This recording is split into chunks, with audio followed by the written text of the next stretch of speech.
कल्पना कीजिए कि किसी इंसान ने सुबह जल्दी उठकर जिम जाने का एकदम पक्का मन बना लिया है। हाँ, ये तो शायद दुनिया की सबसे आम कहानी है। बिल्कुल।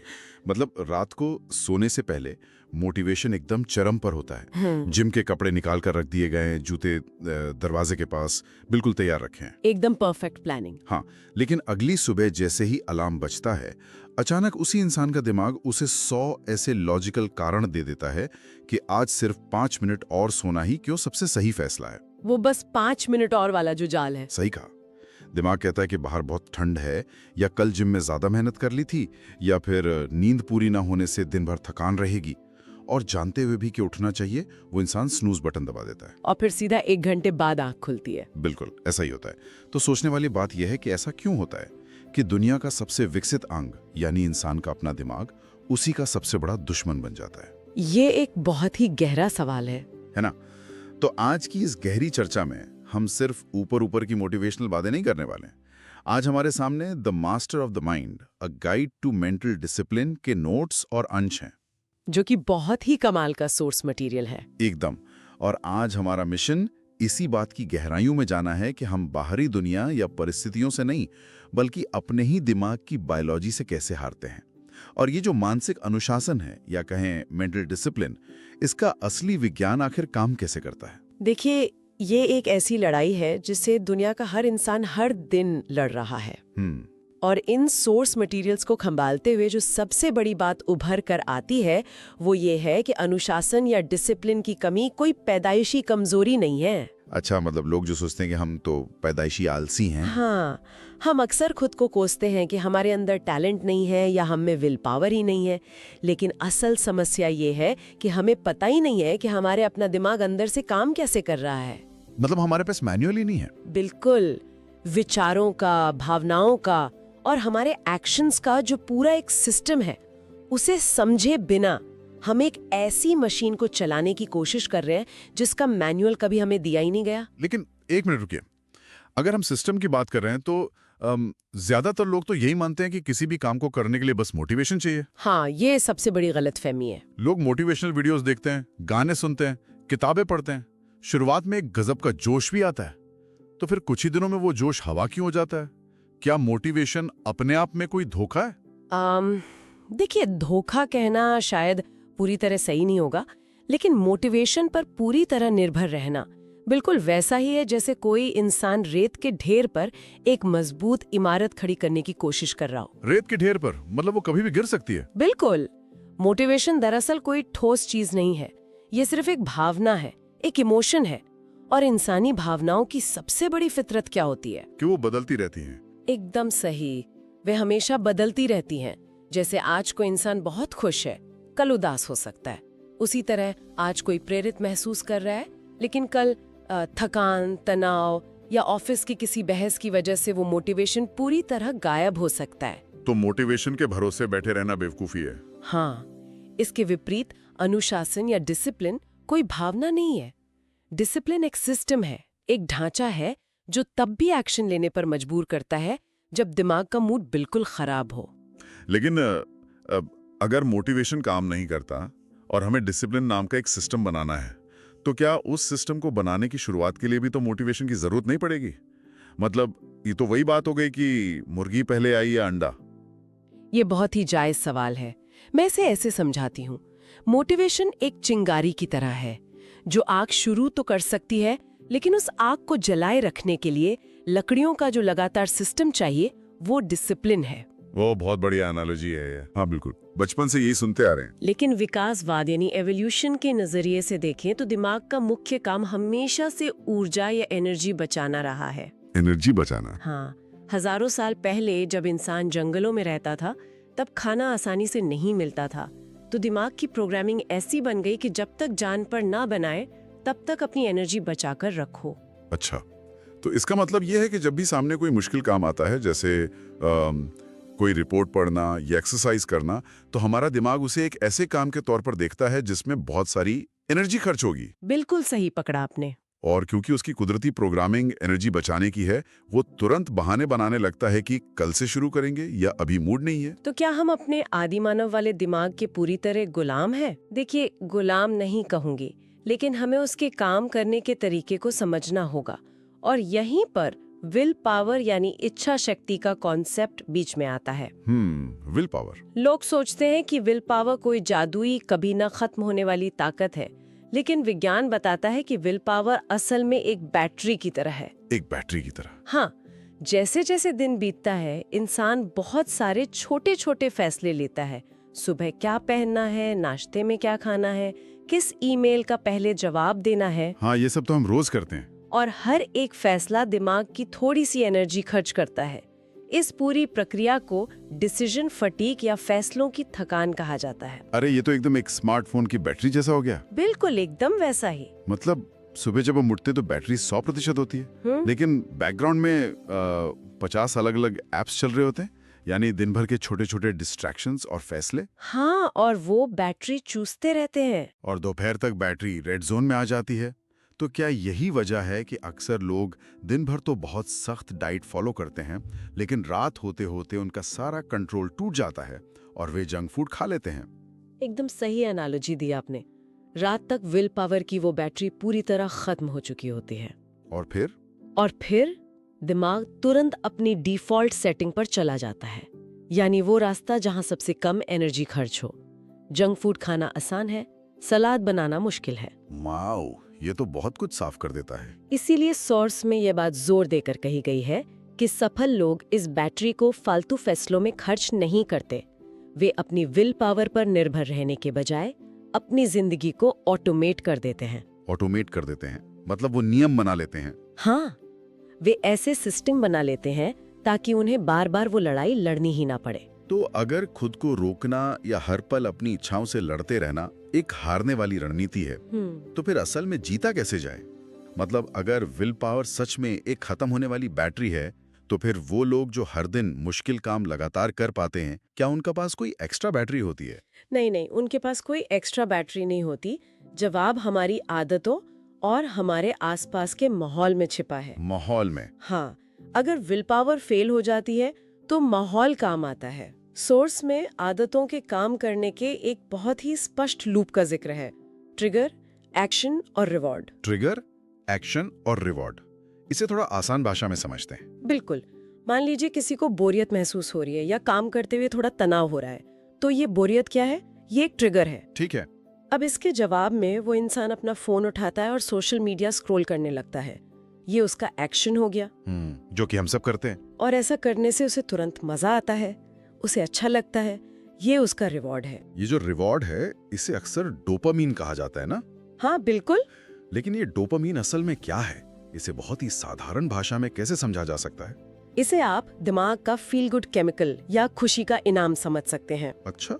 जब इंसान कोई ऐसा काम करता है जो आसान है और जिसमें तुरंत मजा आता है, जैसे रील स्क्रॉल करना या कुछ मीठा खाना, तो दिमाग उसे इनाम के तौर पर ये डोपामाइन देता है। और ये केमिकल इंसान को महसूस कराता है कि ये बहुत अच्छा था, इसे दोबारा करो।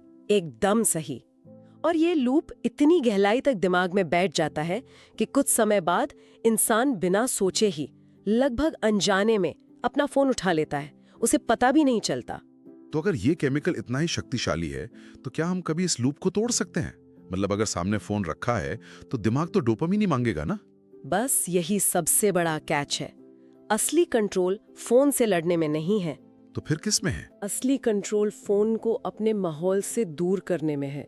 अगर कोई अपने काम करने की जगह से फोन को दूसरे कमरे में रख दे, तो वो उस लूप में एक बहुत बड़ी रुकावट पैदा कर देता है। ओह, क्योंकि अब फोन उठाने के लिए उठकर दूसरे कमरे में जाना पड़ेगा। बिल्कुल, और उसमें फिजिकल एनर्जी खर्च होगी।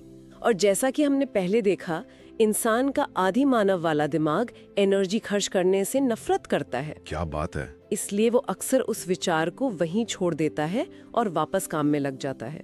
इसे ही माहौल डिजाइन करना कहते हैं। ये तो एक बहुत ही प्रैक्टिकल तरीका है, लेकिन एक और समस्या है जो अक्सर लोगों को बीच रास्ते में ही रोक देती है। वो क्या? बहुत से लोग सोचते हैं कि अगर वे आज 2 घंटे पढ़ाई नहीं कर सकते या जिम में पूरा 1 घंटा नहीं बिता सकते, तो फिर बिल्कुल ही मत करो। हाँ, ये जो या तो सब कुछ या कुछ नहीं वाली सोच है, ये तो किसी भी सिस्टम को शुरू होने से पहले ही खत्म कर देती है। इसे सोर्स में ऑल और नथिंग सोच कहा गया है और ये प्रोग्रेस का सबसे बड़ा दुश्मन है। सबसे बड़ा दुश्मन। हाँ, क्योंकि मानसिक अनुशासन का मतलब परफेक्शन नहीं होता, इसका मतलब है निरंतरता, यानी लगातार चलते रहना। और इस निरंतरता में इंसान की आइडेंटिटी या उसकी पहचान का बहुत बड़ा हाथ होता है। आइडेंटिटी मतलब हम खुद को क्या समझते हैं? बिल्कुल। सोर्स इस बात पर बहुत जोर देता है कि अगर कोई अंदर से खुद को आलसी या लापरवाह मानता है तो उसके सारे एक्शन उसी पहचान को सच साबित करने में लग जाएंगे। ओ, मतलब दिमाग कहेगा कि तुम तो हो ही आलसी, तो आज काम क्यों करना है? एकदम सही। हाँ। लेकिन अगर वो डिसिप्लिन को एक सजा या बोझ की तरह देखने के बजाय अपनी पहचान बना ले, ये सोचना शुरू कर दे कि मैं एक ऐसा इंसान हूँ जो अपने वादे पूरे करता है, तो उसका बर्ताव अपने आप बदलने लगता है। ये बात तो बहुत गहरी है कि हम वही बन जाते हैं जो कहानी हम खुद को सुनाते हैं। बिल्कुल, हमारी अपनी कहानी हमारा भविष्य तय करती है। लेकिन चलिए एक ऐसी स्थिति की कल्पना करते हैं जहाँ सब कुछ एकदम सही है। ठीक है, बताइए। इंसान ने अपना माहौल भी बदल लिया, फोन दूसरे कमरे में रख दिया, डेस्क एकदम साफ है, रात के 11 बज रहे हैं और उसे काम करना है। बिल्कुल परफेक्ट माहौल। हाँ, लेकिन जैसे ही वो कुर्सी पर बैठता है, उसके दिमाग में विचारों का एक तूफान आ जाता है। भविष्य का डर, अतीत की गलतियां या कोई और चिंता। मेरा सवाल यह है कि जब बाहर का माहौल इतना शांत होता है, तब अंदर इतना शोर क्यों होता है? ये बहुत ही शानदार पॉइंट है और सोर्स में इसके लिए एक बहुत ही कमाल की तुलना की गई है। हाँ। हमारा दिमाग दरअसल एक रेडियो स्टेशन की तरह है। एक रेडियो स्टेशन? हाँ, जहाँ हर वक्त अलग अलग फ्रीक्वेंसी चल रही होती हैं। हाँ।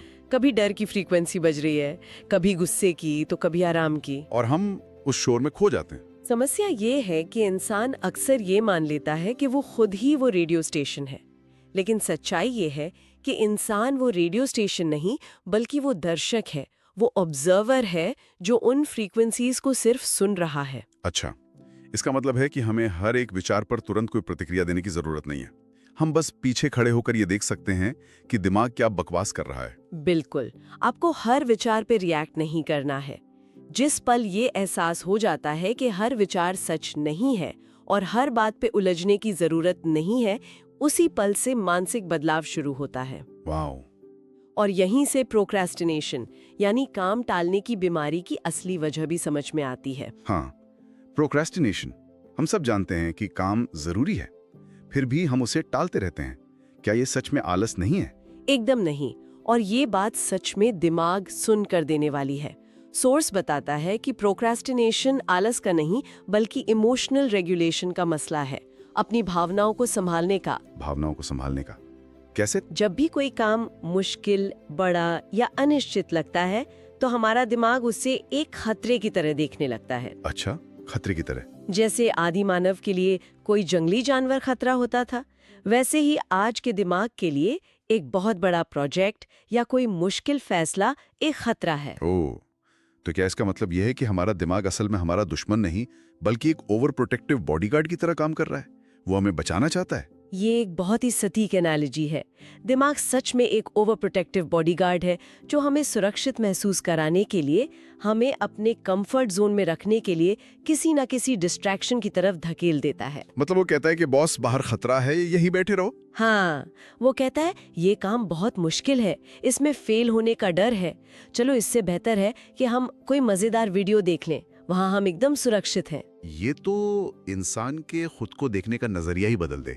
मतलब अगर काम टालना आलस नहीं बल्कि एक डरा हुआ बॉडीगार्ड है जो मुझे बचाना चाह रहा है, तो फिर सवाल यह है कि इस बॉडीगार्ड को शांत कैसे किया जाए? यही तो असली ट्रिक है। हम इस सुरक्षा कवच को भेद कर काम शुरू कैसे करें?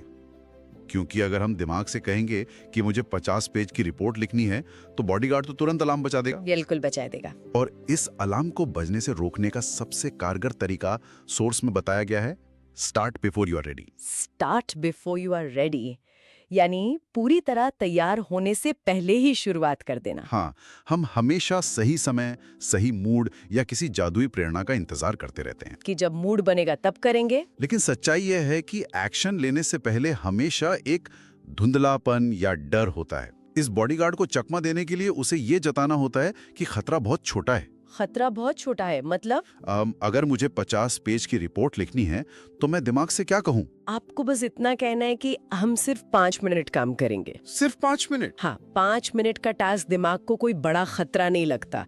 बॉडीगार्ड सोचता है 5 मिनट ठीक है, इससे मेरी जान नहीं जाएगी। और वो अलार्म नहीं बजाता? बिल्कुल, बॉडीगार्ड शांत रहता है। लेकिन एक बार जब इंसान 5 मिनट के लिए बैठ जाता है और काम शुरू कर देता है, तो उस एक्शन से ही स्पष्टता आती है, क्लैरिटी आती है।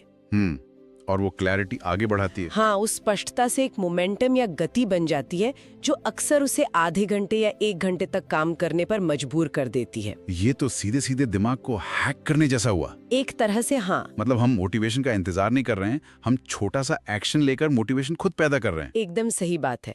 और जब ये छोटे कदम उठाने की प्रक्रिया हर दिन दोहराई जाती है, तो यहाँ कंपाउंड इफेक्ट काम करने लगता है। रुकिए, कंपाउंड इफेक्ट तो आमतौर पर फाइनेंस या इन्वेस्टमेंट में इस्तेमाल होने वाला शब्द है। ये हमारे दिमाग और डिसिप्लिन के मामले में कैसे लागू होता है? ये बहुत ही खूबसूरती से लागू होता है। ये हर दिन सिर्फ 1% बेहतर बनने का विज्ञान है। अच्छा, हर दिन 1%? हाँ, इसे एक बीज बोने के उदाहरण से समझा जा सकता है। जब कोई जमीन में एक बीज बोता है तो उसे रोज पानी देना पड़ता है ना? हाँ, बिल्कुल। कई हफ्तों तक जमीन के ऊपर कुछ भी दिखाई नहीं देता। किसी को भी लग सकता है कि उसकी सारी मेहनत बेकार जा रही है, क्योंकि बाहर से जो प्रोग्रेस नहीं दिख रही। लेकिन उस खाली जमीन के नीचे क्या हो रहा होता है? वहाँ जड़ें मजबूत हो रही होती हैं और एक दिन अचानक वो पौधा जमीन फाड़कर बाहर आ जाता है। वाह! अनुशासन भी बिल्कुल ऐसा ही है। तुरंत परिणाम न दिखने पर रुकना नहीं चाहिए, क्योंकि अंदर ही अंदर वो नई आदत जड़ें जमा रही होती है। लेकिन प्रैक्टिकल जिंदगी में क्या होता है कि इंसान एक दिन छोड़ देता है, वो बीमार हो सकता है या किसी दिन सच में विल पावर की बैटरी बिल्कुल खत्म हो सकती है। तो क्या एक दिन छूट जाने से वो बीज मर जाता है और सब कुछ फिर से शून्य से शुरू करना पड़ता है? नहीं नहीं, एक दिन की चूक से सब बर्बाद नहीं होता। लेकिन यहाँ जो सबसे बड़ा खतरा है वो ये है कि बार बार छोड़ने से इंसान वापस अपनी पुरानी आइडेंटिटी में चला जाता है। वो आलसी वाली आइडेंटिटी। हाँ, और सोर्स में एक बहुत ही गहरी बात कही गई है। दुनिया में जो सबसे बड़ी खाई या गैप है वो किसी ज्ञान की कमी का नहीं है। तो फिर किस चीज का गैप है? वो गैप है ज्ञान यानी नॉलेज और एक्शन यानी उसे लागू करने के बीच का। हम सब जानते हैं कि हमें क्या करना चाहिए। हाँ, हम पॉडकास्ट सुनते हैं, किताबें पढ़ते हैं, लेकिन जब तक उस जानकारी को एक छोटे ठोस कदम में नहीं बदला जाता, वो सिर्फ शब्दों का शोर है। ये सच में बहुत ही कड़वा सच है। मतलब जानकारी का अंबार लगा लेना ही काफी नहीं है। असली लड़ाई तो उस जानकारी को अपने बर्ताव में उतारने की है। बिल्कुल। और यही वो जगह है जहां रोजमर्रा की छोटी छोटी आदतें काम आती हैं। जैसे सुबह अपना बिस्तर ठीक करना, काम करते वक्त फोन को दूसरे कमरे में रखना, या अपने दिमाग के उस ओवर प्रोटेक्टिव बॉडीगार्ड को चकमा देकर बस 5 मिनट के लिए काम शुरू कर देना। और यही छोटी आदतें भविष्य को अनस्टॉपेबल बना देती हैं। मतलब डिसिप्लिन सच में कोई सजा नहीं है। बिल्कुल नहीं, डिसिप्लिन कोई सजा नहीं है, बल्कि आजादी का रास्ता है। ये परिस्थितियों का गुलाम बनने के बजाय उनका मास्टर बनने का तरीका है। क्या बात है। और जो कुछ भी आज इस गहरी चर्चा में खंगाला गया है, उसकी असली परीक्षा तब होगी जब उसे आज और अभी से लागू किया जाएगा। हाँ, क्योंकि ये सिर्फ सुनने वाली बातें नहीं है। ये वो हथियार हैं जो हर दिन की मानसिक लड़ाई में इस्तेमाल किए जाने चाहिए। तो चलिए आज के इस डीप डाइव को समेटते हुए एक ऐसे विचार के साथ खत्म करते हैं जिस पर हम सबको गहराई से सोचने की जरूरत है। बिल्कुल, बताइए। सोर्स में साफ तौर पर बताया गया है कि आसान दिन कभी भी इंसान का असली कैरेक्टर नहीं बनाते। जब सब कुछ ठीक चल रहा हो तब तो कोई भी काम कर सकता है, लेकिन जीवन के अंत में इंसान को 2 चीजों में से किसी एक को चुनना ही पड़ता है। और वो 2 चीजें क्या हैं? या तो अनुशासन या फिर पछतावा। और मजेदार बात यह है कि दोनों ही रास्तों में दर्द है। कोई भी रास्ता दर्द से खाली नहीं है। ये बहुत ही शक्तिशाली और सच में हिला देने वाला विचार है। सोचने वाली बात यह है कि अनुशासन का दर्द शायद उस पल में बहुत भारी और अनकंफर्टेबल लग सकता है, लेकिन ये अंदर से एक मजबूत इंसान बनाता है। वहीं दूसरी तरफ पछतावे का दर्द काश मैंने उस दिन वो कर लिया होता, या काश मैंने वो 5 मिनट वाली ट्रिक इस्तेमाल की होती। ये ऐसा दर्द है जो अंदर से खोखला कर देता है। बिल्कुल सही कहा। तो जब अगली बार अलार्म बजता है या सामने कोई मुश्किल काम आता है, तो इंसान को खुद से बस एक ही सवाल पूछना है, जिंदगी भर ढोने के लिए इन दोनों में से कौन सा दर्द चुनना ज्यादा बेहतर है?